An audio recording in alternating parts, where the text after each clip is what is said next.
1274년 11월 세계를 정복한 제국이 마침내 일본을 향해 움직이기 시작했습니다. 몽골 제국, 유럽에서 태평양까지 인류 역사상 가장 거대한 영토를 지배하던 그들이 이제 바다 너머의 섬나라를 노리고 있었죠. 칭기즈칸이 시작한 정복의 불길은 그의 손자 쿠빌라이 칸의 소나귀에서 더욱 맹렬하게 타오르고 있었습니다. 그의 제국은 지구의 4분의 1을 삼켰고 그 어떤 군대도 몽골의 말발굽 소리 앞에서 버틸 수 없었습니다. 하지만 바다 저너머 섬나라 일본만은 예외였습니다. 그들은 쿠빌라이의 항복 요구를 무시했고 사신들을 모욕했으며 심지어 일부는 처형했다는 소문까지 돌았죠. 이것은 몽골 제국에 대한 전례 없는 도전이었습니다. 쿠빌라이 칸의 명령은 단순했습니다. 일본을 굴복시켜라. 그리고 그 명령을 수행하기 위해 남부 고려의 조선소에서는 수개월간 밤낮으로 망치질 소리가 울려 퍼졌습니다. 800척이 넘는 전함들이 건조되었고 각 배에는 수십 명의 병사들이 빽빽이 들어찼습니다. 몽골의 정예 기병, 중국 송나라의 숙련된 보병, 그리고 강제로 징집된 고려의 수병들, 총 2만에서 4만 명에 이르는 이 거대한 병력은 대한해협을 가로질러 동쪽으로 향했습니다. 함대의 규모는 상상을 초월했습니다. 수평선이 보이지 않을 정도로 배들이 이어졌고 돛대의 숲은 마치 움직이는 도시처럼 바다를 뒤덮었죠. 파도를 가르는 노소리, 갑판 위를 걷는 수천 명의 발소리, 그리고 전쟁북의 둔탁한 울림이 바다를 가득 채웠습니다. 이 거대한 함대가 향한 첫 번째 목표는 스시마 섬이었습니다. 일본 본토와 한반도 사이에 떠 있는 작은 섬, 전략적으로는 중요했지만 군사적으로는 거의 방어 불가능한 곳이었죠. 일본의 첫 번째 방어선이자 침략자들이 반드시 거쳐야 할 관문. 하지만 이 섬을 지키는 전력은 터무니없이 부족했습니다. 고작 80명의 사무라이와 그들의 종자들, 아무리 많이 잡아도 총 병력은 몇백 명을 넘지 못했습니다. 몽골 함대의 2만 명과 비교하면 이것은 싸움이 아니라 학살이었습니다. 섬의 총독소 스케쿠니는 해안가에 서서 수평선을 바라보았습니다. 노련한 전사였던 그는 수십 년간 전투를 경험했지만 이런 광경은 처음이었습니다. 수평선이 검게 변했습니다. 마치 거대한 어둠의 벽이 천천히 다가오는 것처럼 몽골의 함대가 스시마를 향해 다가오고 있었죠. 돛은 햇빛을 가렸고 배의 그림자는 바다를 어둡게 물들였습니다. 파도 소리마저 전쟁 북소리에 묻혀버렸습니다. 스케쿠니는 한 가지 사실을 깨달았습니다. 이것은 승리할 수 있는 전투가 아니라는 것을. 그들은 살아남을 수 없었습니다. 하지만 그것이 중요한 게 아니었죠. 사무라이에게 중요한 것은 승리가 아니라 명예였습니다. 그들의 임무는 단 하나였습니다. 최대한 오래 버티면서 본토에 경고할 시간을 벌어내는 것. 일본 본토가 방어 준비를 할 수 있도록, 메신저들이 하카타만에 도착할 수 있도록 단 하루, 아니 단 몇 시간이라도 더 버티는 것. 그것이 80명의 사무라이에게 주어진 운명이었습니다. 그들은 죽을 것이 확실했지만 그들의 죽음이 헛되지 않도록 만들어야 했습니다. 밤이 되자 사무라이들은 각자 죽음의 시를 썼습니다. 붓을 들고 종이 위에 마지막 말을 남겼죠. 어떤 이는 가족에게, 어떤 이는 주군에게, 어떤 이는 신에게. 하지만 모두가 같은 각오를 품고 있었습니다.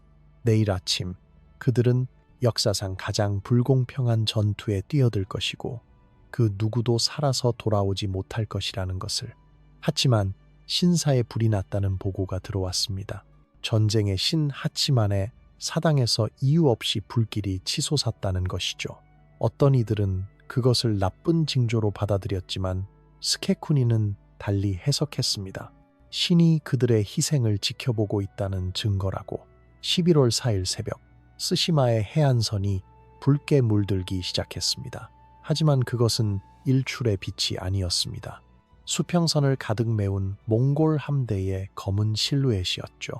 800척의 배가 일제히 섬을 향해 다가왔고 갑판 위에서는 수만 명의 병사들이 무기를 손에 쥐고 상륙을 준비했습니다.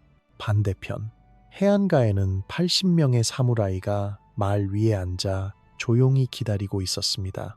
갑옷은 빛났고 칼은 예리했으며 마음은 이미 죽음을 받아들인 상태였죠. 세계 최강의 제국과 80명의 전사, 역사상 가장 불공평한 대결이 드디어 시작되려 하고 있었습니다. 하지만 스시마의 해안에서 기다리고 있는 이 80명의 사무라이가 무엇과 맞서고 있는지 이해하려면 우리는 시간을 거슬러 올라가야 합니다. 몽골 제국이 어떻게 세계를 정복했는지, 그리고 쿠빌라이 칸이 왜 일본을 그토록 원했는지 말이죠. 1206년 칭기즈칸은 몽골 부족들을 통일하고 인류 역사상 가장 파괴적인 정복 전쟁을 시작했습니다. 그의 군대는 단순한 야만인들이 아니었습니다. 그들은 고도로 조직되고 훈련되고 전술적으로 혁신적인 전쟁 기계였죠. 칭기즈칸이 죽은 후 그의 제국은 4개의 칸국으로 나뉘었지만 그중 가장 강력한 것은 그의 손자 쿠빌라이 칸이 다스리는 대칸국이었습니다. 쿠빌라이는 단순한 유목민 지도자가 아니었습니다. 그는 중국을 정복하고 원나라를 세우고 자신을 황제로 선포했죠. 그의 궁전자나두는 마르코 폴로가 감탄할 정도로 화려했습니다. 금으로 덮인 천장, 비단으로 장식된 벽, 그리고 수천 명의 시종들. 하지만 그 화려함 뒤에는 냉혹한 정복자의 마음이 숨어 있었습니다. 쿠빌라이의 제국은 유럽에서 태평양까지, 시베리아에서 인도양까지 뻗어 있었습니다. 인류 역사상 그 어떤 제국도 이만큼 광대한 영토를 지배한 적이 없었죠. 그리고 이 모든 것은 하나의 이념 위에 세워져 있었습니다. 1000명, 하늘이 세상을 하나의 통치 아래 두었다는 믿음. 몽골 제국의 시각에서 세계는 두 종류의 사람들로 나뉘었습니다. 칸에게 복종하는 자와 아직 복종하지 않은 반역자들. 저항은 곧 1000명에 대한 도전이었고 그 대가는 항상 피로 치러졌습니다. 일본은 그 반역자 목록의 맨 위에 있었습니다. 1266년 쿠빌라이는 일본에 사신을 보내 항복을 요구했습니다. 편지의 내용은 정중했지만 그 이면의 메시지는 명확했죠. 복종하거나 멸망하라. 일본의 가마쿠라 막부는 답장조차 보내지 않았습니다. 쿠빌라이는 다시 사신을 보냈습니다. 또다시 침묵. 1268년 세 번째 사신단이 일본에 도착했을 때 일본은 마침내 반응을 보였습니다. 하지만 그것은 쿠빌라이가 원하던 답이 아니었죠. 일본은 거부했고 일부 사신들은 모욕을 당했으며 심지어 처형되었다는 소문까지 나돌았습니다. 이것은 몽골 제국에 대한 전례 없는 도전이었습니다. 쿠빌라이의 분노는 상상을 초월했고 그는 즉시 일본 침공을 명령했습니다. 하지만 쿠빌라이가 일본을 원한 이유는 단순한 자존심 때문만은 아니었습니다. 일본은 황금의 나라로 알려져 있었습니다. 마르코 폴로의 기록에 따르면 일본의 궁전은 금으로 뒤덮여 있고 거리에는 황금이 흔하다고 했죠. 물론 과장된 이야기였지만 일본의 부는 실제로 상당했습니다. 게다가 일본을 정복하면 동아시아 무역로를 완전히 장악할 수 있었습니다. 하지만 무엇보다 중요한 것은 메시지였습니다. 세계에 보여주는 것이죠. 그 어떤 나라도, 그 어떤 섬도 바다 너머에 있다고 해서 몽골 제국의 손길을 피할 수 없다는 것을. 몽골의 전쟁 방식은 다른 어떤 문명과도 달랐습니다. 그들은 복합 무기 체계의 마스터였습니다. 기병, 보병, 공성무기, 그리고 심리전까지 모든 것이 완벽하게 조율되어 움직였죠. 몽골 기병은 세계에서 가장 빠르고 치명적인 전투 부대였습니다. 말 위에서 태어나 말 위에서 자란 그들은 전속력으로 달리면서도 정확하게 활을 쏠 수 있었습니다. 그들의 전술은 단순하면서도 효과적이었죠. 거짓 퇴각으로 적을 유인한 다음 포위하고 학살하는 것. 이 전술로 그들은 유럽의 기사들을, 중동의 군대를, 그리고 중국의 거대한 제국들을 무릎 꿇렸습니다. 하지만 몽골의 진짜 무기는 공포였습니다. 그들은 저항하는 도시를 점령하면 주민 전체를 학살했습니다. 남자, 여자, 아이 할 것 없이. 시체는 피라미드처럼 쌓였고 해골은 길가의 장식처럼 늘어놓아졌죠. 이것은 단순한 잔혹함이 아니라 계산된 전략이었습니다. 다음 도시가 저항 없이 항복하도록 만드는 것, 그리고 그것은 효과가 있었습니다. 몽골군이 다가온다는 소식만으로도 도시들은 성문을 열고 항복했죠. 포로들은 인간 방패로 사용되었습니다. 다음 전투에서 몽골군의 최전선에 배치되어 그들의 동족을 공격하도록 강요받았죠. 저항은 죽음을 의미했고 항복도 때로는 노예를 의미했습니다. 그리고 1274년 몽골 제국은 새로운 무기를 가지고 있었습니다. 화약. 중국에서 배운 이 기술은 전쟁의 판도를 완전히 바꿔놓았습니다. 철로 만든 폭탄 테츠하우. 이것은 손으로 던지거나 투석기로 발사할 수 있었고 폭발하면 엄청난 소음과 함께 파편이 사방으로 튀었습니다. 말들은 공포에 질려 도망쳤고 병사들은 귀가 먹었으며 대열은 순식간에 무너졌죠. 일본 사무라이들은 이런 무기를 한 번도 본 적이 없었습니다. 그들은 칼과 활 그리고 명예의 전통에 익숙했죠. 하지만 명예는 화약 앞에서 무용지물이었습니다. 몽골 전쟁 북의 둔탁한 울림은 심장을 얼어붙게 만들었고 그들의 깃발은 아시아 전역의 공포의 상징이었습니다. 하지만 이제 그 깃발이 일본을 향하고 있었습니다. 쿠빌라이 칸의 명령은 절대적이었습니다. 일본을 정복하고 저항하는 자들을 모두 처벌하라. 그리고 세계에 보여주라.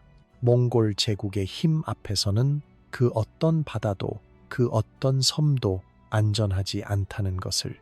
하지만 몽골이 공포와 화약으로 무장했다면 일본은 완전히 다른 무언가로 무장하고 있었습니다. 명예. 그리고 그 명예는 죽음보다 강했습니다. 가마쿠라 시대의 일본은 고립된 섬나라였습니다. 수백 년 동안 외부의 침략을 받은 적이 없었고 그들만의 독특한 전사 문화를 발전시켰죠. 사무라이. 이 단어는 단순히 전사를 의미하는 것이 아니었습니다. 그것은 삶의 방식이었고 철학이었으며 종교에 가까운 신념 체계였습니다. 무사도, 전사의 길. 이 길은 충성, 희생, 그리고 명예로 포장되어 있었고 그 끝에는 항상 죽음이 기다리고 있었습니다. 하지만 사무라이에게 죽음은 두려운 것이 아니라 완성이었죠. 사무라이의 세계관은 서양이나 중국, 심지어 몽골과도 근본적으로 달랐습니다. 그들에게 전쟁은 단순히 영토를 빼앗거나 적을 죽이는 것이 아니었습니다. 전쟁은 예술이었고 의식이었으며 자신의 가치를 증명하는 무대였죠. 전투가 시작되기 전 사무라이는 자신의 이름을 크게 외쳤습니다. 조상의 이름, 가문의 역사, 그리고 자신이 이룬 공적들을. 이것은 단순한 허세가 아니었습니다. 이것은 상대에게 존경을 표하는 것이었고 동시에 자신의 죽음이 의미 있게 기록되도록 하는 것이었죠. 명예로운 죽음은 영원히 기억되었고 불명예스러운 죽음은 가문 전체를 파멸시킬 수 있었습니다. 사무라이는 어릴 때부터 죽음을 준비하도록 훈련받았습니다. 그들은 매일 아침 자신이 이미 죽었다고 상상했습니다. 이것은 공포를 극복하기 위한 것이었죠. 이미 죽은 사람은 죽음을 두려워할 필요가 없으니까요. 그들은 칼을 다루는 법뿐만 아니라 실을 쓰는 법, 차를 준비하는 법, 그리고 아름답게 죽는 법을 배웠습니다. 할복, 자신의 배를 가르는 의식적인 자살. 이것은 패배나 불명예에 대한 최후의 답변이었습니다. 적에게 죽임을 당하는 것보다 스스로 목숨을 끊는 것이 더 명예로웠죠. 고통스러운 죽음이었지만 그 고통을 견디는 것 자체가 용기의 증명이었습니다. 전투에서 사무라이가 추구하는 것은 승리가 아니라 완벽한 순간이었습니다. 두 전사가 마주보고 칼을 뽑고 단 한 번의 배기로 승부를 결정짓는 그 순간, 이것은 거의 종교적인 경험이었죠. 시간이 멈춘 것처럼 느껴지고 세상의 모든 것이 그 한 순간으로 수렴되는 것. 사무라이는 이 순간을 위해 평생을 훈련했습니다. 그들의 칼은 단순한 무기가 아니라 영혼의 연장이었고 각 칼에는 이름이 있었으며 대대로 물려주어졌습니다. 칼을 잃는 것은 자신의 명예를 잃는 것과 같았죠. 하지만 이런 명예의 문화는 실용적인 전쟁과는 거리가 멀었습니다. 사무라이는 1대1 결투를 선호했고 대규모 집단 전술을 경시했습니다. 그들은 적을 기습하거나 속이는 것을 불명예로 여겼고 항상 정면에서 싸우려 했죠. 이것은 아름다운 전통이었지만 동시에 치명적인 약점이기도 했습니다. 왜냐하면 몽골은 그런 규칙을 따르지 않았으니까요. 소스케쿤이 쓰시마의 총독은 이 전통의 완벽한 화신이었습니다. 그는 나이든 전사였지만 여전히 강했고 경험이 풍부했으며 무엇보다 명예를 소중히 여겼습니다. 그는 자신의 운명을 알고 있었습니다. 몽골 함대를 막을 수 없다는 것을. 하지만 그것이 중요하지 않았죠. 중요한 것은 어떻게 죽느냐였습니다. 그는 80명의 사무라이를 모았습니다. 그들 중 일부는 젊은 전사들이었고 일부는 나이든 베테랑이었습니다. 하지만 모두가 한 가지를 공유하고 있었죠. 명예롭게 죽을 준비. 1266년 쿠빌라이의 첫 번째 사신이 일본에 도착했을 때 가마쿠라 막부는 대응 방법을 놓고 논쟁했습니다. 일부는 몽골의 요구를 받아들이자고 주장했습니다. 거대한 제국과 싸우는 것은 자살 행위라고. 하지만 다른 이들은 항복을 거부했습니다. 일본은 신들의 땅이고 외국의 야만인에게 무릎 꿇을 수 없다고. 결국 막부는 답장을 보내지 않기로 결정했습니다. 침묵. 이것은 가장 강력한 거부의 형태였죠. 몽골의 시각에서 이것은 용서할 수 없는 모욕이었습니다. 1268년 쿠빌라이는 다시 사신을 보냈습니다. 이번에는 더 위협적인 어조였죠. 우리는 평화를 원한다. 하지만 만약 거부한다면 전쟁이 있을 것이다. 일본은 다시 침묵했습니다. 그리고 일부 사신들은 모욕을 당했고 어떤 이들은 처형되었다는 소문이 돌았습니다.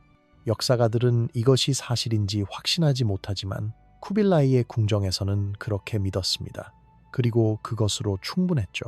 전쟁이 불가피해졌습니다. 사무라이 문화와 몽골 문화의 충돌은 단순히 두 군데의 충돌이 아니었습니다. 그것은 두 세계관의 충돌이었죠. 한쪽은 명예와 의식과 개인의 영광을 추구했고 다른 한쪽은 효율성과 집단 전술과 절대적인 승리를 추구했습니다. 한쪽은 전쟁을 예술로 봤고 다른 한쪽은 전쟁을 사업으로 봤습니다. 한쪽은 아름답게 죽기를 원했고 다른 한쪽은 그냥 이기기를 원했습니다. 그리고 이제 이 두 세계가 쓰시마의 해안에서 충돌하려 하고 있었습니다. 소스케쿠니는 자신의 갑옷을 입고 칼을 차고 말에 올랐습니다. 그의 뒤에는 80명의 사무라이가 같은 준비를 하고 있었습니다. 그들은 죽을 것이 확실했지만 그들의 죽음은 헛되지 않을 것이었습니다.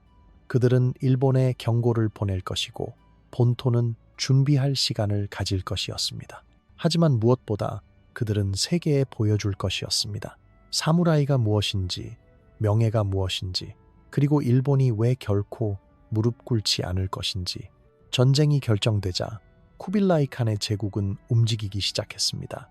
그리고 그 움직임은 지진처럼 아시아 전역을 뒤흔들었죠. 남부 고려의 해안가는 갑자기 거대한 공장으로 변했습니다. 수천 명의 목수들이 동원되었고 숲은 베어졌으며 조선소에서는 밤낮으로 망치질 소리가 울려 퍼졌습니다. 쿠빌라이의 명령은 명확했습니다. 800척에서 900척의 전함을 건조하라. 그리고 서둘러라.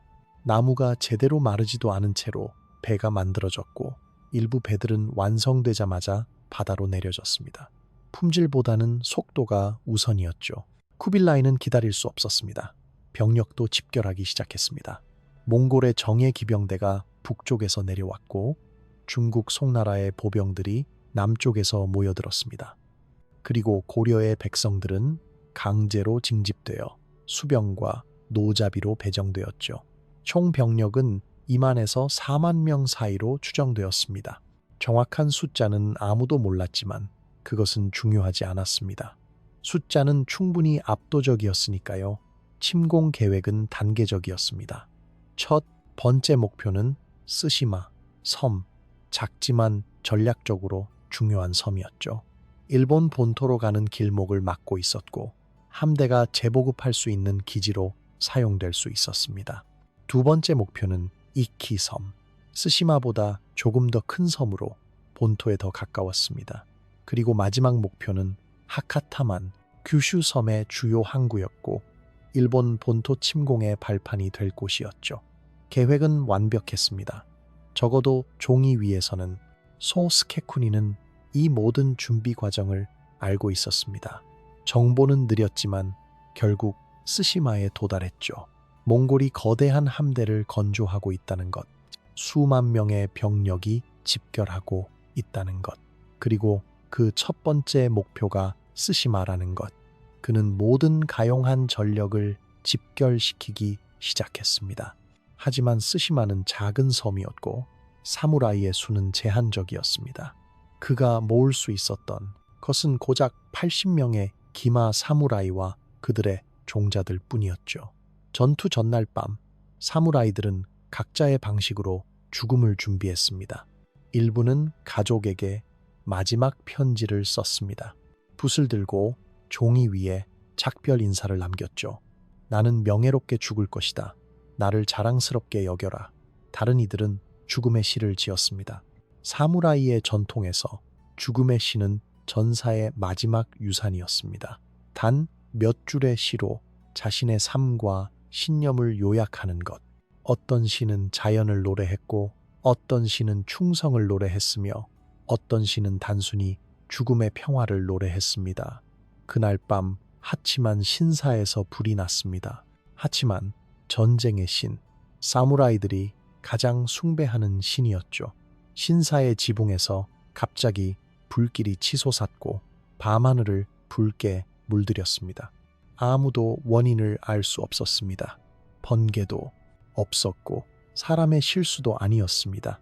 그냥 불이 났습니다. 어떤 사무라이들은 이것을 나쁜 징조로 해석했습니다. 신이 그들을 버렸다는 신호라고. 하지만 스케쿠니는 다르게 생각했습니다. 그는 부하들을 모아놓고 말했습니다. 신이 우리를 지켜보고 있다. 우리의 희생을 받아들일 준비를 하고 있는 것이다. 그의 말에 사무라이들은 고개를 끄덕였습니다. 그들은 위안을 필요로 했고 스케쿠니는 그것을 주었습니다. 11월 4일 새벽 파수꾼의 외침이 섬 전체를 깨웠습니다. 함대다. 몽골 함대가 온다. 사무라이들은 갑옷을 입고 말에 올랐으며 해안으로 향했습니다. 그리고 그들이 본 광경은 악몽 그 자체였습니다. 수평선이 사라졌습니다. 아니, 정확히는 검은 실루엣으로 대체되었죠. 800척이 넘는 배가 일제히 쓰시마를 향해 다가오고 있었습니다. 돛은 하늘을 가렸고 노젓는 소리는 천둥처럼 울렸으며 전쟁북의 둔탁한 울림은 대지를 흔들었습니다. 소스케쿠니는 말 위에 앉아 조용히 그 광경을 바라보았습니다. 그의 얼굴은 평온했습니다. 이미 죽음을 받아들인 사람의 평온함이었죠. 그는 뒤를 돌아보았습니다. 80명의 사무라이가 그의 뒤에 줄지어 서 있었습니다. 갑옷은 새벽빛에 반짝였고 깃발은 바람에 펄럭였으며 칼은 칼집에서 조용히 빛났습니다. 그들은 준비되어 있었습니다. 마지막 전투를 위해 해가 떠오르기 전 몽골의 상륙정들이 해안에 닿기 시작했습니다. 수백 척의 작은 배들이 파도를 헤치며 쓰시마의 코모다 해변으로 밀려왔죠. 각 배에는 수십 명의 병사들이 빽빽이 들어차 있었고 그들의 무기는 아침 빛에 차갑게 빛났습니다. 해변의 모래는 곧 피로 물들 것이었습니다. 소스케쿠니는 말을 앞으로 몰았습니다. 전통에 따르면 전투는 도전으로 시작되어야 했습니다. 명예로운 개전 선언. 그는 해안가로 말을 몰아 몽골군을 향해 소리쳤습니다. 자신의 이름을, 가문의 역사를, 그리고 조상들의 영광을. 그의 목소리는 파도 소리를 뚫고 울려 퍼졌죠. 이것은 사무라이의 방식이었습니다. 상대에게 존경을 표하고 정정당당한 결투를 요청하는 것. 하지만 몽골군은 대답하지 않았습니다. 아니, 그들의 대답은 화살이었죠. 스케쿠니의 뒤에서 한 젊은 사무라이가 전통적인 카부라야, 울음 화살을 하늘로 쏘아 올렸습니다. 이 화살은 날아가면서 고음의 휘파람 소리를 냈고 이것이 전투 시작의 신호였습니다. 사무라이의 전통에서 이것은 신성한 의식이었죠. 하지만 몽골군에게 그것은 그냥 소음이었습니다. 몽골 궁수들이 일제히 활을 들었습니다. 그리고 명령이 떨어졌습니다.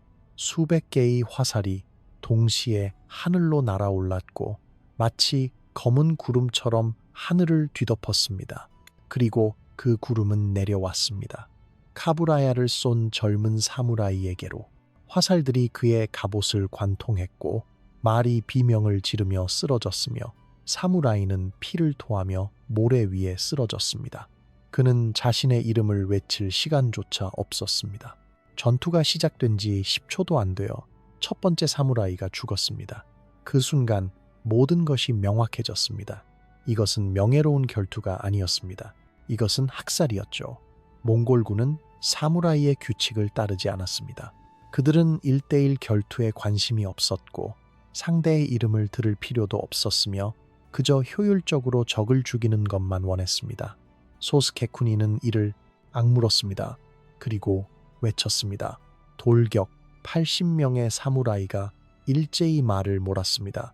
갑옷이 부딪히는 소리, 말발굽이 땅을 때리는 소리, 그리고 전사들의 함성이 하나로 합쳐져 천둥처럼 울렸죠. 그들은 파도처럼 몽골 전열을 향해 돌진했습니다. 칼은 빛났고 창은 번쩍였으며 그들의 눈에는 죽음을 두려워하지 않는 광기가 타오르고 있었습니다. 첫 충돌은 폭발적이었습니다. 사무라이의 무거운 갑옷과 예리한 칼은 몽골 보병의 경장비를 순식간에 찢어버렸습니다. 스케쿠니의 칼이 한 몽골 병사의 목을 베었고 피가 분수처럼 솟구쳤습니다. 옆에서 또 다른 사무라이가 창으로 2명을 꿰뚫었고 말발굽이 쓰러진 적들을 짓밟았습니다. 순간적으로 사무라이들은 승리하는 것처럼 보였습니다.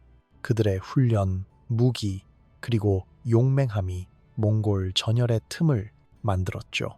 하지만 그것은 착각이었습니다. 몽골군은 수적으로 압도적이었고 그들의 전술은 단순했지만 효과적이었습니다. 포위.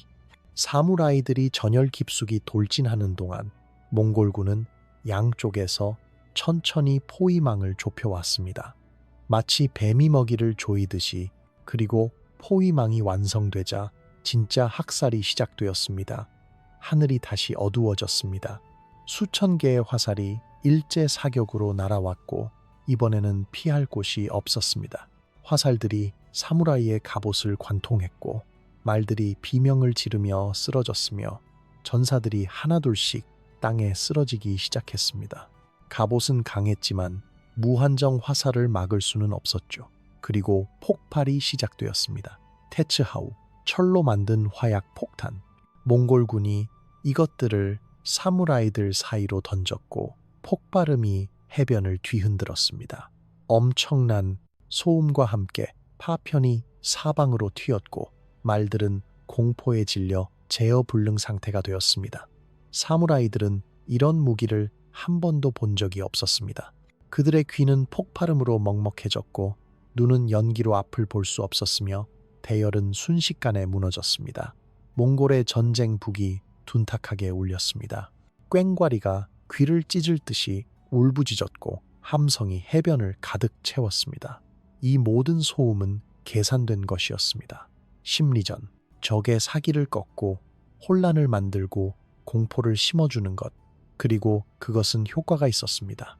일부 사무라이들은 말에서 떨어졌고 다른 이들은 방향을 잃고 헤맸습니다. 하지만 소 스케쿠니는 멈추지 않았습니다. 그의 갑옷은 화살로 가득했고 피가 갑옷 사이로 흘러내렸지만 그는 여전히 싸우고 있었습니다. 그의 칼은 여전히 빛났고 그의 목소리는 여전히 울려 퍼졌습니다. 앞으로 명예를 위해 그의 주위에 남은 사무라이들이 모여들었고 그들은 마지막 돌격을 준비했습니다. 스케쿠니는 자신의 말에 박차를 가했습니다. 그리고 몽골 지휘관을 향해 돌진했습니다. 그의 칼이 1명을, 2명을, 3명을 베었습니다. 피가 그의 얼굴을 적셨고 땀이 눈으로 흘러들었지만 그는 멈추지 않았습니다. 그는 거의 지휘관에게 도달할 뻔했습니다. 단 몇 미터. 하지만 화살 하나가 그의 목을 관통했습니다.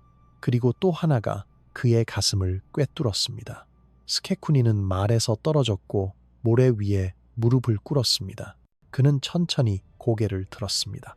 주변에는 쓰러진 사무라이들의 시체가 흩어져 있었고 피가 모래를 붉게 물들였으며 몽골군은 여전히 사방에서 다가오고 있었습니다. 스케쿠니는 미소를 지었습니다. 피가 입가에서 흘러내렸지만 그의 미소는 평온했습니다. 그는 자신의 임무를 완수했습니다. 몽골군을 지연시켰고 일본에 경고할 시간을 벌었으며 명예롭게 싸웠습니다. 그는 칼을 땅에 꽂고 그것에 기대어 마지막 숨을 내쉬었습니다. 그의 주위에서 마지막 사무라이들이 하나씩 쓰러졌습니다. 어떤 이는 서서 싸우다 죽었고 어떤 이는 무릎을 꿇고 죽었으며 어떤 이는 적을 껴안고 함께 죽었습니다. 하지만 아무도 도망치지 않았습니다. 아무도 항복하지 않았습니다. 80명 모두가 자신이 선 자리에서 죽었습니다. 해변은 지옥으로 변했습니다. 시체가 겹겹이 쌓였고 피가 파도와 섞여 바다를 붉게 물들였으며 연기와 재가 하늘을 가렸습니다. 갑옷 조각들이 모래 위에 흩어져 햇빛에 반짝였고 부러진 칼과 창들이 묘비처럼 땅에 박혀 있었습니다. 전투는 몇 시간 만에 끝났습니다. 80명의 사무라이 전원이 전사했고 몽골군은 쓰시마 섬을 장악했습니다. 하지만 몽골군도 대가를 치렀습니다.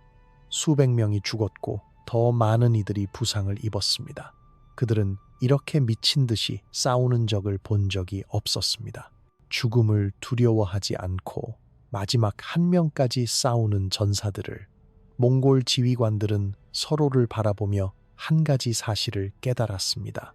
일본 정복은 그들이 생각했던 것보다 훨씬 더 어려울 것이라는 것을. 전투가 끝났지만 공포는 이제 시작이었습니다.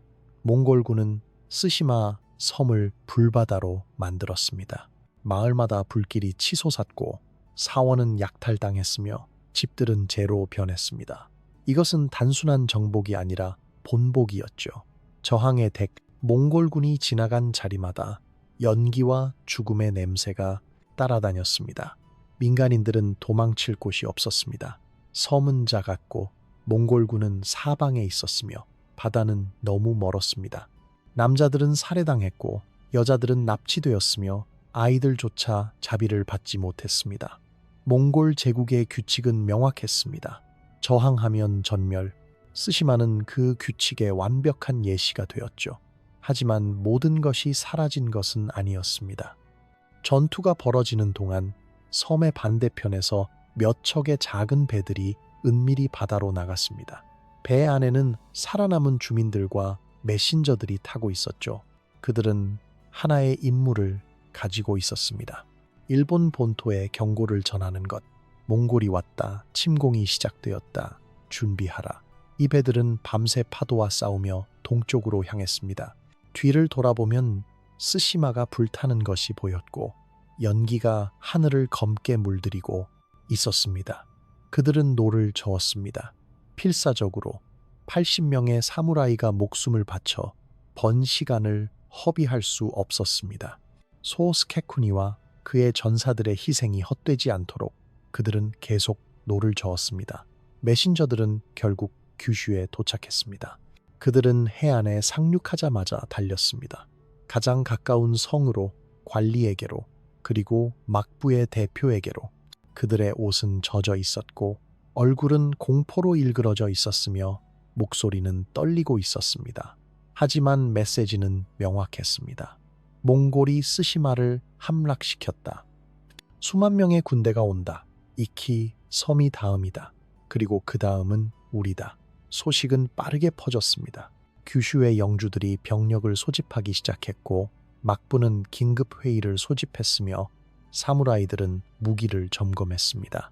공포가 일본 전역을 휩쓸었지만 동시에 분노도 타올랐습니다.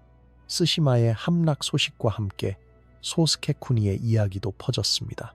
80명의 사무라이가 2만 명의 몽골군과 싸웠다는 것, 그들이 한 명도 도망치지 않았다는 것, 그들이 마지막까지 명예를 지켰다는 것, 스케쿠니의 이름은 순식간에 전설이 되었습니다. 그는 더 이상 단순한 지방 영주가 아니었습니다. 그는 상징이 되었죠. 용기의 상징, 희생의 상징, 그리고 무엇보다 사무라이 정신의 상징. 젊은 전사들은 그의 이야기를 듣고 칼을 갈았습니다. 나도 스케쿠니처럼 싸우겠다. 그들은 맹세했습니다. 나도 명예롭게 죽겠다. 한편 몽골 함대는 멈추지 않았습니다. 스시마를 불태운 후 그들은 다음 목표인 이키섬으로 향했습니다. 이키는 스시마보다 조금 더 컸지만 방어 병력은 마찬가지로 부족했습니다. 섬의 수비대는 몽골군이 다가오는 것을 보고 절망했습니다. 그들도 스시마의 소식을 들었습니다. 80명의 사무라이가 전멸했다는 것을, 그리고 이제 같은 운명이 그들을 기다리고 있었습니다. 이키의 전투는 스시마의 반복이었습니다. 용감한 저항, 압도적인 숫자, 그리고 불가피한 패배. 사무라이들은 용감하게 싸웠지만 결과는 이미 정해져 있었습니다. 섬은 함락되었고 또다시 학살이 벌어졌으며 생존자들은 배에 실려 노예로 끌려갔습니다. 하지만 이키에서도 몇 척의 배가 탈출했고 또 다른 메신저들이 본토로 향했습니다. 이키도 함락되었다. 몽골이 하카타만을 향하고 있다. 일본 본토는 이제 완전히 경계태세에 들어갔습니다. 하카타만의 해안선을 따라 방어진지가 구축되었고 수천 명의 사무라이가 집결했으며 승려들은 신들에게 기도를 올렸습니다. 그들은 준비할 시간이 있었습니다. 소스케쿠니와 그의 80명의 전사들이 목숨을 바쳐본 시간, 그 시간은 짧았지만 충분했습니다. 일본은 더 이상 방심하고 있지 않았습니다. 그들은 알고 있었습니다. 역사상 최대의 전투가 다가오고 있다는 것을. 스시마에서는 파도가 코모다 해변을 씻어내고 있었습니다. 피는 사라졌지만 부러진 칼과 갑옷 조각들은 여전히 모래에 밝혀 있었습니다. 몽골군은 섬을 떠났지만 죽은 자들의 영혼은 남아 있었습니다. 80명의 사무라이, 그들의 이름은 이제 영원히 일본의 역사에 새겨졌습니다. 그들은 패배했지만 동시에 승리했습니다. 그들의 희생은 일본을 구했고 그들의 용기는 전국의 사무라이들에게 영감을 주었으며 그들의 명예는 시간이 지나도 결코 사라지지 않을 것이었습니다. 몽골 함대가 하카타만에 도착했을 때 그들이 마주한 것은 더 이상 무방비 상태의 해안이 아니었습니다. 일본은 준비되어 있었습니다. 스시마와 이키의 희생이 준 시간 덕분에 규슈의 사무라이들은 완전히 동원되었고 해안선을 따라 방어진지가 구축되었으며 수천 명의 전사들이 몽골군을 기다리고 있었습니다. 이번에는 달랐습니다.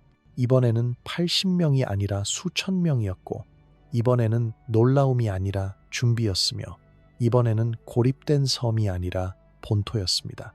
몽골군이 상륙을 시도했을 때 그들은 격렬한 저항에 부딪혔습니다.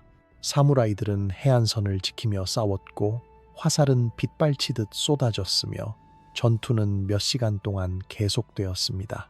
몽골군은 여전히 강력했지만 일본의 저항은 그들이 예상했던 것보다 훨씬 더 조직적이고 맹렬했습니다. 스시마의 교훈이 일본 전역에 퍼졌고 모든 사무라이가 소스케쿠니처럼 싸우겠다고 맹세했기 때문이죠. 하지만 일본에게는 또 다른 전술이 있었습니다. 그들은 해전에 익숙하지 않았지만 기습에는 능숙했습니다. 밤이 되자 작은 일본 배들이 어둠 속에서 몽골 함대를 향해 움직이기 시작했습니다. 이 배들은 빠르고 조용했으며 소수의 사무라이들이 타고 있었습니다. 그들의 목표는 단순했습니다. 몽골의 전함에 올라타서 혼란을 일으키고 가능하면 불을 지르는 것. 첫 번째 야습은 성공적이었습니다. 일본 사무라이들이 어둠 속에서 몽골 배에 올라탔고 갑판 위에서 근접전이 벌어졌습니다. 몽골 병사들은 잠에서 깨어나 혼란 속에서 싸워야 했고 일부 배는 불길에 휩싸였습니다. 화염이 밤하늘을 밝혔고 비명과 칼부림 소리가만 전체를 울렸습니다. 몽골 함대는 갑자기 안전하지 않게 되었습니다. 이 야간 기습은 며칠 동안 계속되었습니다. 몽골 병사들은 밤에 잠을 잘 수 없었고 항상 경계 태세를 유지해야 했으며 피로가 쌓여갔습니다. 그들의 사기는 떨어지기 시작했고 지휘관들은 서로를 비난하기 시작했습니다. 쿠빌라이 칸은 빠른 승리를 명령했지만 일본은 예상보다 훨씬 더 강인했습니다. 몽골 지휘관들은 회의를 열었습니다. 상황은 복잡했습니다. 보급품은 줄어들고 있었고 병사들은 지쳐 있었으며 일본의 저항은 끝날 기미가 보이지 않았습니다. 일부는 일시적으로 철수하자고 제안했고 다른 이들은 총공격을 주장했습니다. 논쟁이 길어지는 동안 그들은 한 가지 중요한 결정을 내렸습니다. 함대를 하카타만에 정박시키고 밤 동안 휴식을 취하는 것. 이것은 치명적인 실수였습니다. 11월 19일 밤 날씨가 변하기 시작했습니다. 바람이 강해졌고 파도가 높아졌으며 하늘이 어두워졌습니다. 노련한 한국 수병들은 불안해하기 시작했습니다. 그들은 이 바다를 잘 알았고 이런 징조가 무엇을 의미하는지 알고 있었습니다. 폭풍이 오고 있었습니다. 하지만 몽골 지휘관들은 그들의 경고를 무시했습니다. 그들은 육지에서 싸우는 데는 익숙했지만 바다의 변덕을 이해하지 못했죠. 자정이 지나자 폭풍이 도착했습니다. 그리고 그것은 단순한 폭풍이 아니었습니다. 그것은 태풍이었죠. 바람은 나무를 뿌리째 뽑을 정도로 강했고 파도는 산처럼 높았으며 비는 칼처럼 날카로웠습니다. 하늘은 검게 변했고 번개가 만을 가로질러 번쩍였으며 천둥은 전쟁 북소리보다 더 크게 울렸습니다. 몽골 함대는 지옥에 빠졌습니다. 배들은 서로 부딪혔고 돛대는 부러졌으며 선체는 갈라졌습니다. 평평한 바닥을 가진 몽골의 강용 선박들은 거친 바다를 견딜 수 없었습니다. 그들은 강과 호수를 위해 설계되었지 태평양의 폭풍을 위한 것이 아니었죠. 파도가 배를 들어올려 바위에 내동댕이 쳤고 선체는 종이처럼 찢어졌습니다. 병사들은 갑판 위에서 바다로 쓸려갔습니다. 그들은 헤엄치려 했지만 갑옷의 무게가 그들을 끌어내렸습니다. 비명은 폭풍 소리에 묻혀버렸고 손은 허공을 휘저었지만 아무도 구할 수 없었습니다. 수백 척의 배가 침몰했고 수천 명이 바다에 삼켜졌으며 생존자들은 부서진 나무 조각을 붙잡고 필사적으로 버텼습니다. 폭풍은 밤새 계속되었고 새벽이 되어서야 겨우 잠잠해졌습니다. 하카타 많은 난장판이었습니다. 부서진 배의 잔해가 해안선을 따라 흩어져 있었고 시체가 파도에 밀려왔으며 살아남은 몽골 병사들은 해변에서 절망적으로 헤매고 있었습니다. 800척이 넘던 함대 중 절반 이상이 파괴되었고 2만 명 이상의 병력 중 수천 명이 익사했습니다. 해안가에 서 있던 일본 사무라이들은 경외심에 빠져 그 광경을 바라보았습니다. 그들은 싸울 준비를 하고 있었지만 싸울 필요가 없었습니다. 자연이 그들을 위해 싸워주었으니까요. 승려들은 무릎을 꿇고 감사 기도를 올렸습니다. 신들이 일본을 지켰다. 그들은 외쳤습니다. 카미카제, 신의 바람. 살아남은 몽골군은 황급히 철수를 준비했습니다. 그들은 부서진 배를 수리하고 생존자들을 모으고 가능한 한 빨리 한반도로 돌아가려 했습니다. 침공은 완전한 실패였습니다. 쿠빌라이 칸의 무적의 군대가 처음으로 패배한 것이죠. 그들은 사무라이에게 패배한 것이 아니라 바다에게 패배했습니다. 하지만 결과는 같았습니다. 일본은 살아남았습니다. 일본 전역이 안도의 한숨을 내쉬었습니다. 하지만 그것은 단순한 안도가 아니었습니다. 그것은 신성한 확신이었죠. 신들이 일본을 지켰다. 이것이 1274년 이후 일본인들이 믿게 된 진실이었습니다. 몽골의 침공은 단순히 물리쳐진 것이 아니라 신의 개입으로 막혀진 것이었죠. 카미카제, 신의 바람, 이 단어는 일본의 정체성에 깊이 새겨졌습니다. 그들의 땅은 신성했고 그들의 나라는 신들의 보호 아래 있었으며 외부의 침략자들은 결코 성공할 수 없다는 믿음. 이것은 단순한 미신이 아니라 국가적 신화가 되었습니다. 그리고 그 신화의 중심에는 소스케쿠니와 그의 80명의 사무라이가 있었습니다. 그들의 이야기는 일본 전역에 퍼졌고 시로 노래되었으며 사원에 기록되었습니다. 그들은 패배했지만 그들의 패배는 승리보다 더 강력한 의미를 가졌습니다.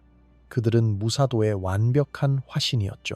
절망적인 상황에서도 싸웠고 압도적인 적 앞에서도 물러서지 않았으며 마지막 순간까지 명예를 지켰습니다. 쓰시마의 전투는 군사적으로는 완패였지만 정신적으로는 위대한 승리였습니다. 80명이 2만 명을 막을 수는 없었지만 그들은 일본에 경고할 시간을 주었고 그 시간이 나라를 구했습니다. 그들의 희생이 없었다면 몽골군은 준비되지 않은 일본 본토를 침공했을 것이고 결과는 완전히 달랐을 것입니다. 스케쿠니는 이것을 알고 있었습니다. 그래서 그는 싸웠고 그래서 그는 죽었습니다. 사무라이들은 그의 이야기를 자녀들에게 전했습니다. 명예는 승리보다 중요하다. 그들은 가르쳤습니다. 죽음은 끝이 아니라 완성이다. 소 스케쿠니를 기억하라. 그는 패배했지만 결코 굴복하지 않았다. 이 교훈은 수세기 동안 일본 문화의 핵심이 되었고 무사도 정신의 상징이 되었습니다. 하지만 쿠빌라이 칸은 포기하지 않았습니다. 1274년의 패배는 그에게 굴욕이었고 그는 복수를 맹세했습니다. 7년 동안 그는 준비했습니다. 더 많은 배를 건조하고 더 많은 병력을 모으고 더 완벽한 계획을 세웠죠. 그리고 1281년 그는 다시 왔습니다. 두 번째 침공은 첫 번째보다 훨씬 더 컸습니다. 400척의 배, 14만 명의 병력.